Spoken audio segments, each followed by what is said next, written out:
Hello বন্ধুরা, আজকে তোমাদের দুটো নিউজ দেওয়ার আছে, একটা ডুরান্ড কাপ নিয়ে এবং অপরটি কিন্তু মোহামেডানের সাইন করা নতুন ভারতীয় প্লেয়ার নিয়ে।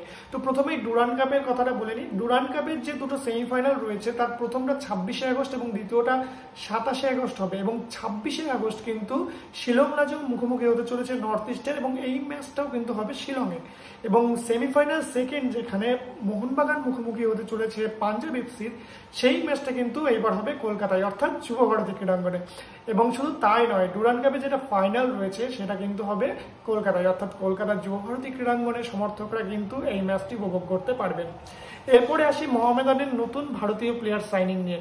মোহামেডান কিন্তু 26 বছর বয়সী প্লেয়ার গৌরব গোড়াকে সাইন করিয়েছে তাদের রক্ষণে আরো শক্তিশালী করার জন্য। গৌরব গোড়ার বয়স মাত্র 26, তার মার্কেট ভ্যালু 40 লাখ বর্তমানে, এবং এই প্লেয়ারটিকে কিন্তু 2 বছরের জন্য সাইন করিয়েছে মোহামেডান স্পোর্টিং ক্লাব, অর্থাৎ 2026 মৌসুম অবধি কিন্তু গৌরব গোড়া মোহামেডানের হয়ে খেলবে।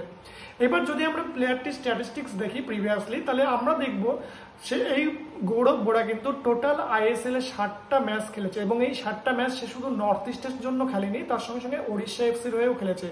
গৌরব গোড়ার যদি আমরা পিক সিজন দেখি, যে মরশুমে তার মার্কেট ভ্যালু প্রায় 1.2 করোড় ছিল, এবং সেই সময় কিন্তু গৌরব গোড়া একজন উদীয়মান তারকা হিসাবে গণ্য হতো।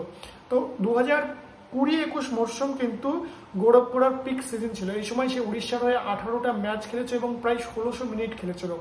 তারপরে সে নর্থ ইস্টে সাইন করে, এবং নর্থ ইস্টে 22-23 মরশুমে কিন্তু 14টা ম্যাচ খেলে, এবং 2023-24 যে মরশুম ছিল নর্থ ইস্টের হয়ে, সেখানে কিন্তু মাত্র 5টা ম্যাচই গৌরব গোড়া খেলেছিল। এই বছরই নর্থ ইস্ট থেকে তাকে নিয়ে এলো মোহামেডান, এবং প্রত্যাশা কিন্তু অনেকটাই গৌরব গোড়ার কাছে, কারণ এক সময়ের উদীয়মান তারকা হঠাৎ করেই তার ফর্মটা কিছুটা পড়ে যায়। এবার মোহামেডানে আসার পর নতুন কোচের তত্ত্বাবধানে নতুন জায়গায় মানিয়ে নিয়ে কেমন খেলে গৌরব গোড়া, সেটাও কিন্তু দেখার, এবং সমর্থকদের প্রত্যাশা কিন্তু এই প্লেয়ারটির উপর অনেকটাই থাকবে।